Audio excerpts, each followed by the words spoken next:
Hello, Redwall Survivor! Foxpen here with an episode of Foxpenmanship, a Redwall Survivor podcast where Nara and I discuss the latest Mossflower Odyssey competition, Mossflower Odyssey 5, Heaven Sent. In this episode, we are going to be taking a look at the Hunter category of the top 30. Nara and I are going to read the top 3 Hunter applications, and then we're going to do a little review of each character in a separate little video. So buckle up, keep your paws and tails in the cart at all times, and enjoy the ride. This is the Hunter. Hunter. Ashtad. Footpaws sent tremors through the earth and voices echoed, alerting Ashtad to the approaching angry mob. The great adder threw a coil over his head in an attempt to block out the noise, but the raucous villagers refused to leave even after a painfully long delay. With a low mutter, the snake uncoiled, sliding down from his hibernacular.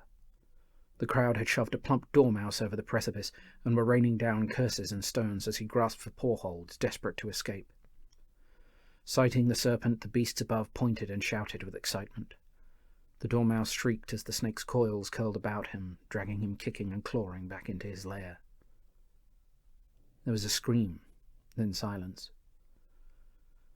Once he was sure the villagers had abandoned the spectacle, Ashtad released the dormouse, letting him catch his breath. "You might wait a while to be sure they're all gone before you leave," he advised. "You mean you're not going to eat me?" The dormouse panted, eyes wide. "Nothing personal.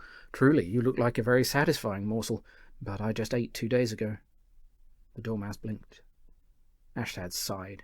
"Unlike you fast-burning warm-bloods, I only need to eat once a month." He patted his belly with his tail, exhibiting the lump that used to be a highway rubber. "Martin's ghost!" The dormouse raised a shaking paw to his forehead. "I was sure I was a goner." "Yes, well, stick around for a couple more weeks and I might find some room." The dormouse laughed nervously, glancing around as his eyes adjusted to the dim lighting.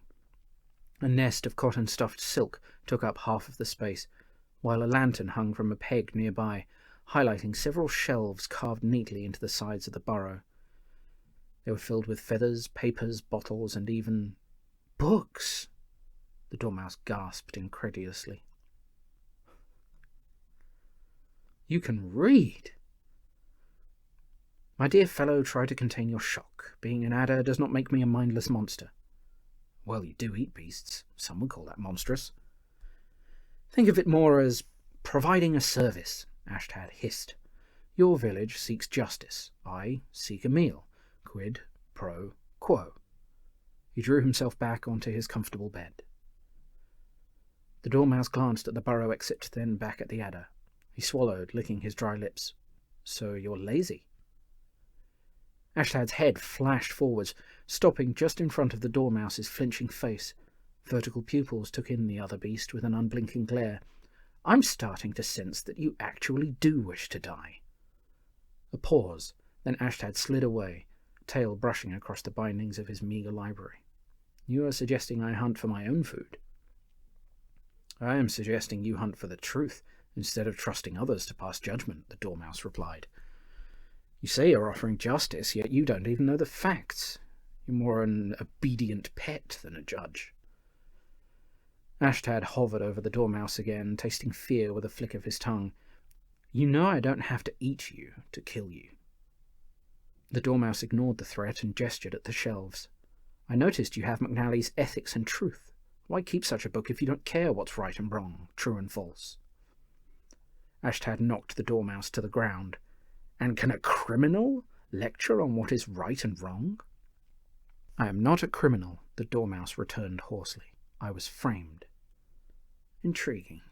Ashtad's coils rasped against each other as he moved in place. "Prove it, and I promise I will help you find true justice."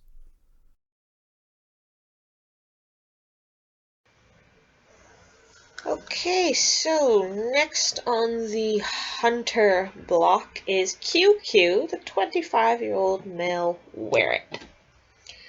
Interesting choice of species, a Werret. What is a Werret? That's a question for another time. Here's Kew Kew.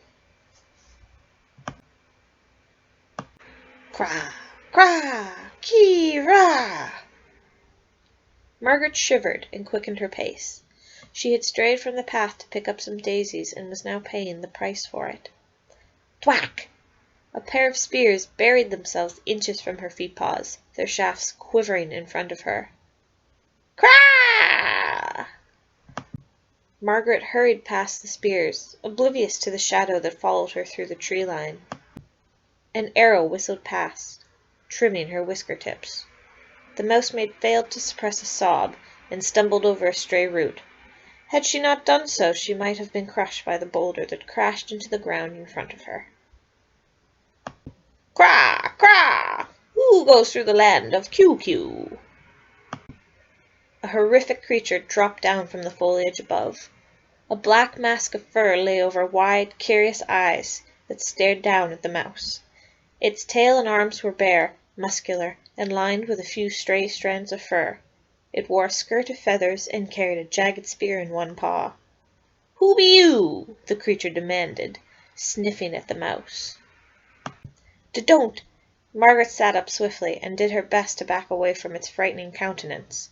Don't come closer. The creature snorted and crouched down on all fours. I is only sniffing. It jabbed at her with his spear. Mousy thing stinks of fear. Smells worse than I does. Hee hee hee hee. It composed itself, and went on. She should be careful. Mouse is in eagle territory. Eagles? She swallowed and eyed the trees around her with worry. The creature nodded, grinning wide. He placed a paw on his chest. Lots of eagles eat lots of mousies, but I is not that kind of bird. Mouse is big yucky. Kew Kew like other eagles more. He leaned in conspiratorially. And sometimes eggses. The creature sat down beside her. I tried mousy thing once, just to tell part. The creature pulled a face and pretended to retch. Margaret might have found the motion sympathizing, were she not terrified beyond wit.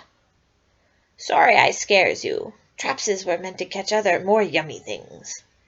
So you set up the spears? Yes, yes, and the big stone. Kew Kew did it all by himself. He puffed out his chest with pride. I is smart. Yes, very smart. Margaret cleared her throat hopefully. The smartest eagle there is. Mousy thing is kind. The rugged beast appeared to be blushing, and wrapped his strong arms around her in what might have been a hug. It is also easy prey-thing. Ah! Margaret felt the air rush past her. Had she been thrown? Was she flying? Was she dead? Her back hit a branch, and suddenly she lurched downwards again. Oof! She came to a sudden halt, now suspended 100 feet-paw off the ground. How? Kew Kew is smartest eagle because Kew Kew hunts other eagles, the strange creature bragged. Kew Kew is smartest eagle because Kew Kew hunts other eagles, the strange creature bragged, appearing on a branch at her level. When eagle comes swooping for mousy thing, I swoops down on eagles. So I'm the bait? Smart mousy thing. He tapped her on the nose. Yes, yes, you is bait. Catch Kew Kew, biggest eagle, and I freeze you, yes? Big eagle kill mother of Kew Kew. I wants to kill big eagles. But you're not an eagle, she tried to protest. I is, he said stubbornly, once more tapping her nose. I is biggest, bestest, hungriest eagle. He tapped at the feathers on his skirt. Eagle that eats eagles. And if I is not eagle, what is I? He waited all of 3 seconds, his eyes wide in wonder, as if seeking the answer, before licking the mouse across the face. Don't worry, Kew Kew always catches something.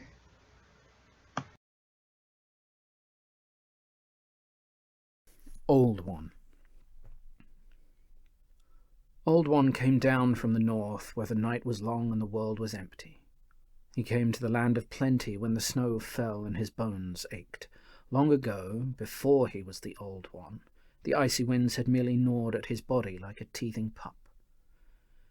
He could run for days, passing through the drifts and along the edges of the glaciers with sure footpaws. Nothing escaped his relentless chase, not even the great horned ones with their towering legs and endless gait. But the long dark passed and passed again, and each time the days returned he felt his muscles stiffen, watched his prey dwindle into the shining snow more and more often. He knew what it meant. The cold would eat his bones eventually, as it did with all beasts.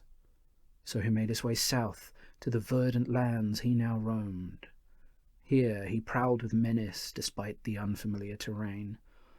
The blind fear in their rolling eyes showed that creatures who inhabited these forests had never run from a true predator, and hunts were often swift and uncomplicated. Before him laid the victim of such a hunt. He stalked it for hours, growing familiar with its sight and scent, but up close the long scaly tail and large flat teeth seemed unnatural. The strange beast lay thrashing in the dirt, pinned to the ground by a large wooden spear. He stepped toward the fallen one and leaned over its twitching body, placing a heavy paw on the shaft of the spear. The thick weapon pierced clean through the beast's throat. Its trembling paws clawed at the earth, tearing up chunks of dirt, then scrabbled at its neck, at the spear, at the earth again, spreading a dark and swirling stain. Old One lifted the spear with a grunt, and after threading a thin cord through minute holes in the shaft, slung it across his back. Blood flowed freely from the fallen one's throat now. As it hacked and spat, it reached out and grabbed at Old One's legs, eyes wide and pleading. Its mouth moved desperately, shaping a silent stream of unheard words. Old One stared intently at its mouth, but could not reshape the words it tried to form. After a moment he decided that this task was futile. Instead he crouched by its side, ignoring the dull throb in his legs, and minded the life as it slowly faded from the fallen one's eyes. Old One began to hum, one of the old songs he had sung in the north to the great horned ones when the life drifted from their eyes as it did from the fallen ones now. He did not know if the song worked for these new creatures as it did for the old, if their life would catch the tune and spread through the vast and endless skies. But Old One liked to sing, though he could no longer hear the notes lilting through the air. He liked to imagine his song carrying life to the very end of the world.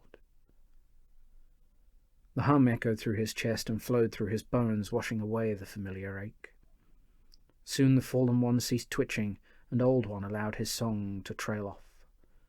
He stripped the garments from the limp body and, rising slowly, slung it across his shoulders. Today he would not go hungry. He had come down from the north where the ice and snow had fangs. Now he walked a land of seasons, where even the weakest could thrive.